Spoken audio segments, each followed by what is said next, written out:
Everything is going as planned. Rob from Movie Review Time will soon be in my control. Once more, the Sith will rule the galaxy, and we shall have peace. I'm standing in Rob from Movie Review Time's movie room. Yes, I caught him off guard, just like I did those wretched younglings at the temple. I destroyed all the Jedi from Order 66, which I thought was very clever. And if you want to see Rob again,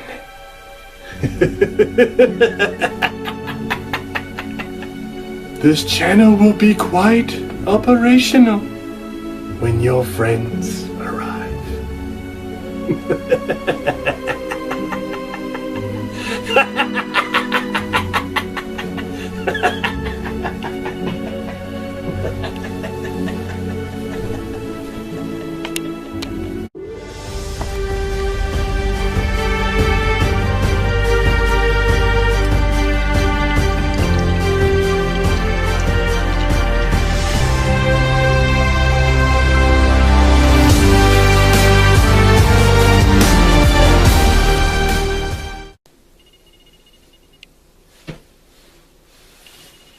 Well, hello there. It is Rob from Movie Review Time. Welcome to my very first review in the Star Wars movie series marathon. I plan on reviewing all the Star Wars films up to Rise of Skywalker. I know I'm a little late on this because Rise of Skywalker actually comes out next week. So, yeah, better late than never. I was really busy. I wanted to do it last month, but I didn't get a chance. So, we're going to start with Star Wars Episode 1, The Phantom Menace, 1999. Man, I remember this like it was yesterday. The lineup for this movie was incredible because Star Wars was back. The Phantom Menace opens at midnight. Place in the Star Wars line. People started lining up over a month ago. All right, get out your lightsabers. You just may have noticed that Star Wars, the latest episode, opens nationally at midnight tonight. The hype surrounding this movie has been overwhelming. Now the question is, will it deliver? They're about to open the doors here in just a few minutes, and people are revved Some up. 2.2 million Americans with New York tickets.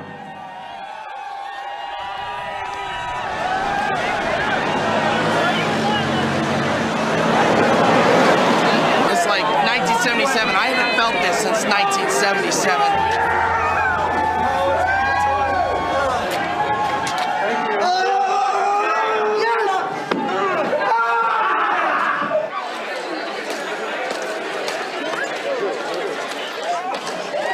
Episode 2, man. Episode 2, brother. Episode 2. Alright. It's just the beginning, man. It's just the ending.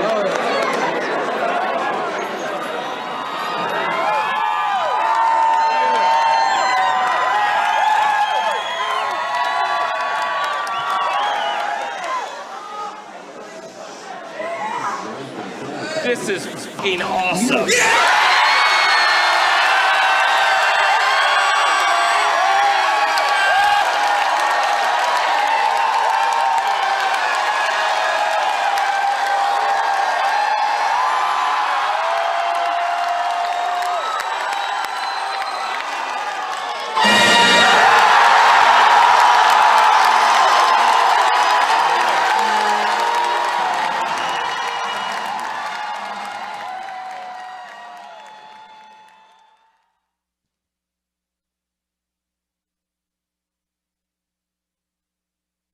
I mean, here we have a movie that's going to take place 32 years before the original Star Wars. Let that sink in a little bit. 32 years before then. There's so much that has happened before that time. All the ideas that they had. George Lucas coming back to do this, and I was hyped, man. The toys, the action figures, the Lego sets, merchandise was everywhere. T-shirts, cereal. It was Star Wars. That's what it was about. And oh man, I was just so hyped. It was on the news. When people lined up to see the movie, it was on the news. God, it was everywhere. Such an exciting time to be alive. But let me tell you something about Star Wars. That is an event. That is something to go to the theater at midnight to stand in line to see. At that time, they used to do that. Now the shows are like way earlier. But that is something to stand in line for. That is what you call a movie event, okay? And it's sort of a tradition in a lot of sense.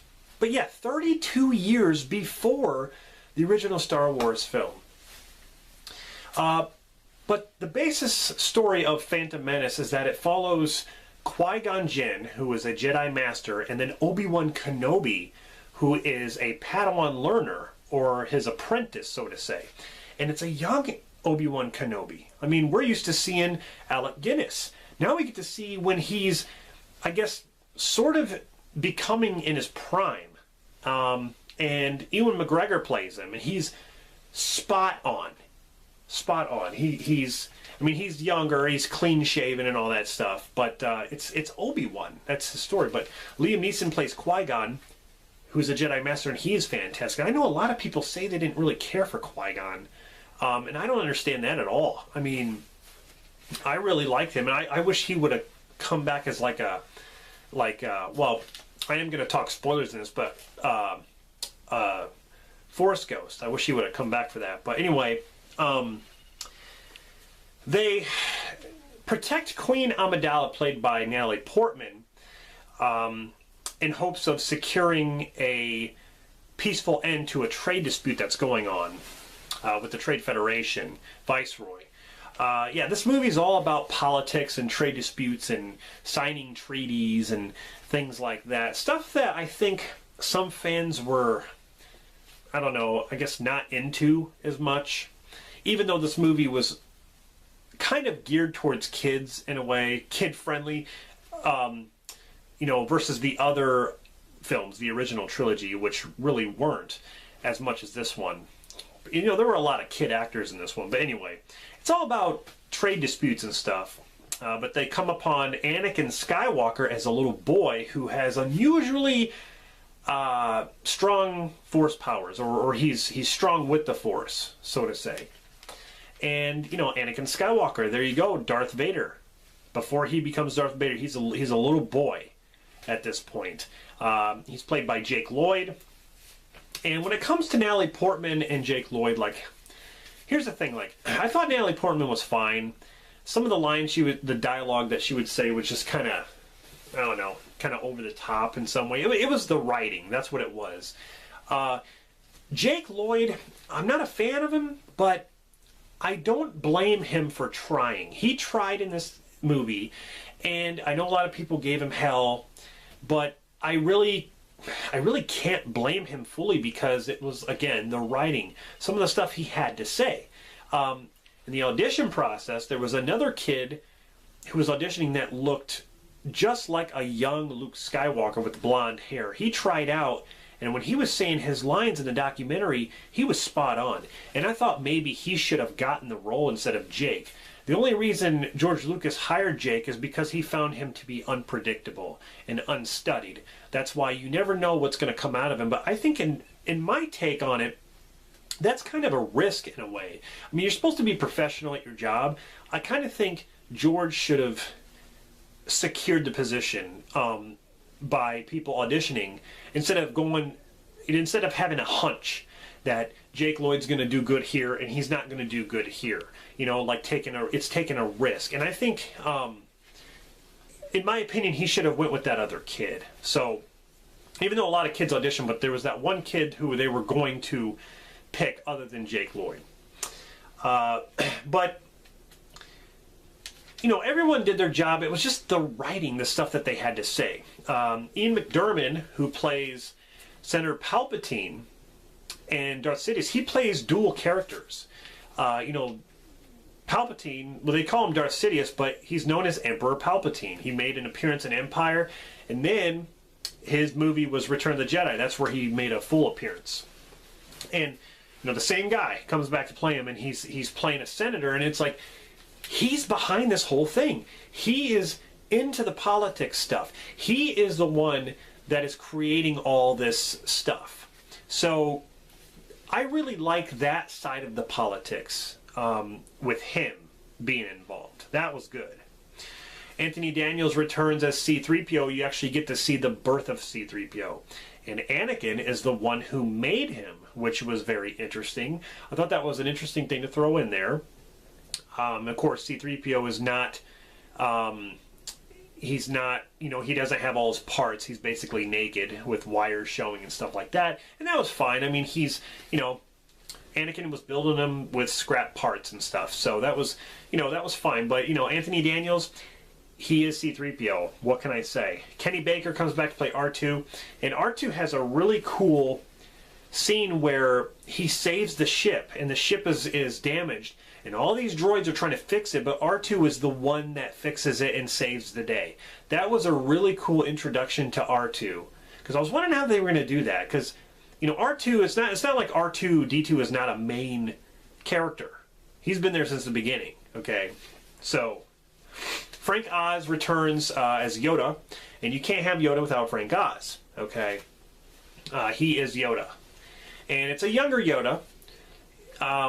And they went with a puppet, just like they did in Empire and Return of the Jedi. Of course, he doesn't look like he did there because he's younger. But I thought he looked more like a Muppet, and I didn't like it. They fixed that by making him a full CG character in the Blu-ray box set, and I thought that was a necessary fix because now he looks like he does in the other prequel movies. It's stupid to have him look like a puppet, and then in the other prequel movies, he looks CG. It doesn't make sense. So I'm glad, you know, George fixed that because it's in continuity with the other ones. I just thought it looked stupid. But I do agree that a lot of times having something physical on screen is easier to know that it's there, other than something that's completely CGI and you know it's not there because it's computerized. And it's easier for the actors to act when there's something there too. And I get that. But in this case, I just thought it looked stupid. Samuel Jackson is Mace Windu, who is part of the Jedi Council. He's a Jedi Master. And, you know, he has a purple lightsaber. He really doesn't do much in this movie, but he's there. And I thought it was a nice addition. You got Ray Park, who plays Darth Maul.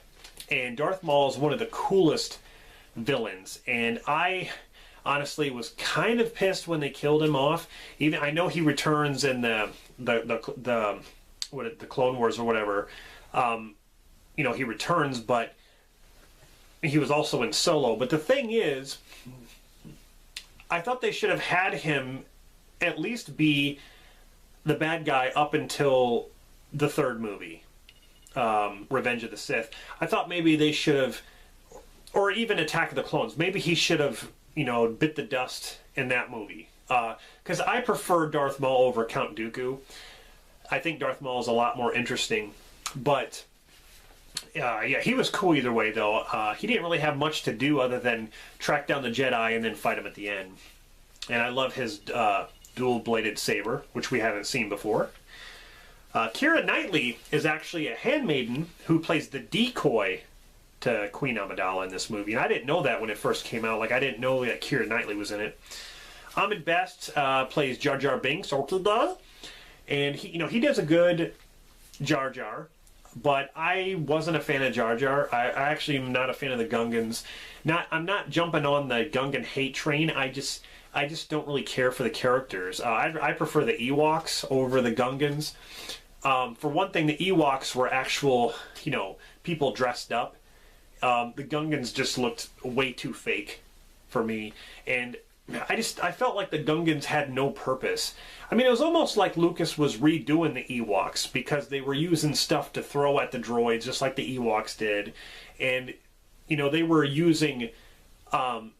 they weren't using like blasters. They were just basically using like tribal kind of stuff, like stuff that they could use from their planet or whatever. But you know, whatever. The Gungans are the Gungans. It is what it is.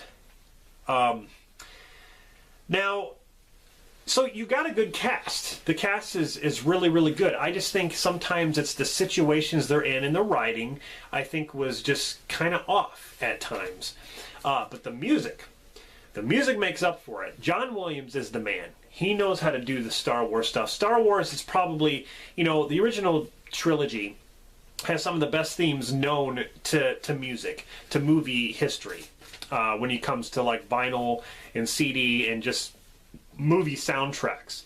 Star Wars is one of the most well known, and John Williams does that. But he did Duel of the Fates, which is awesome. I mean, it was an awesome theme to this movie, and it was something new and fresh, and it just really gets you hyped when the battles are going on. It had a budget of $50 million according to George Lucas in the documentary, but then it was like it went up to 115. But in the documentary, you can clearly hear him say that he's got $50 million to play around with, and the struggle to try to create these CG environments because they were so expensive. He even says none of these studios can afford to make movies like we do at these prices. So at that time, the prices were way too high for anybody to even, $50 million. That doesn't even sound like a lot now. But at that time, people weren't able to make movies like that. That's why, a lot of the stuff that George Lucas wanted to do with these movies, he wanted to make them grander. He wanted to make them big in scale, but he couldn't because of budget reasons. And that's why I understand why he wants to go back and fix things and how technology has changed so much. And that's what it did here. Technology has changed where he wants to mix models with CG environments. They were shooting at the palace. In the background, they wanted to make CG environments. The grassland battle with the Gungans and the droids, completely CGI. Everything was CGI there. The pod races, they actually built pod models that were smaller, but the environment that the pod is going in, that's completely CGI environments. And in the documentary, you can see that it's like $6 million or $16 million or something to fly a pod, and to create those environments was like $14 to $16 million just to create environments. It's crazy. CG, I mean, that's one thing that people, kind of have a complaint about is the whole CG thing. At least he tried to mix. He tried to mix it up with CG and practical, which I can appreciate. A lot of people says that the CGI doesn't really hold up today. I noticed there are a couple of scenes that don't, they kind of look like older CGI that doesn't hold up well. But I think it's fine. Like the grass planet battles where you can kind of see it a little bit, but I still think it holds up pretty good. It made over $1 billion, and it was the highest grossing film in 1999. But yeah, the story's about a trade dispute, and the Jedi are trying to protect, or they're trying to protect the Queen, but they get into trouble. They go to Tatooine to get new parts for the ship. They run into Anakin. Anakin wins parts for their ship because they can't afford them in a pod race, which is probably the best part of the movie. There's an extended cut of the pod race, and Jake Lloyd was great in that. He was great. I have no complaints about that. There's just some things with Jake Lloyd I didn't like. All in all, he did his job, and I do not blame the kid. He was a kid. That was it. He was a kid. When he gets in the ship and he destroys the droid control center in space. That was reminiscent of when Luke blows up the Death Star. That's what George wanted. He wanted every stanza to rhyme. His father, as a kid, blows up that droid headquarters, and then Luke blows up the Death Star. It was the same thing. So that was kind of cool. Kind of a throwback to that. But there's a lot of things going on in this movie. A lot of things with the Gungans, and then the droids and the Viceroy and Darth Sidious and Darth Maul, and then the Jedi. There's so many things. Even the third act of the movie, you got the duel, you got the spaceship battles, you got Padme trying to get to the Viceroy, you got the Gungans fighting the droids. All this stuff is going on at one time.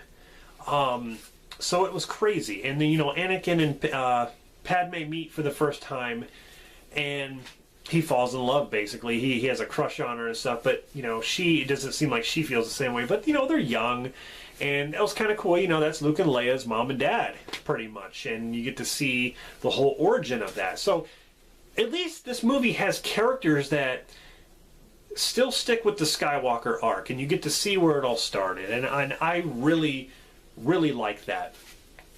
I remember very fondly. I was in school. I was in high school. I remember when the movie came out on VHS.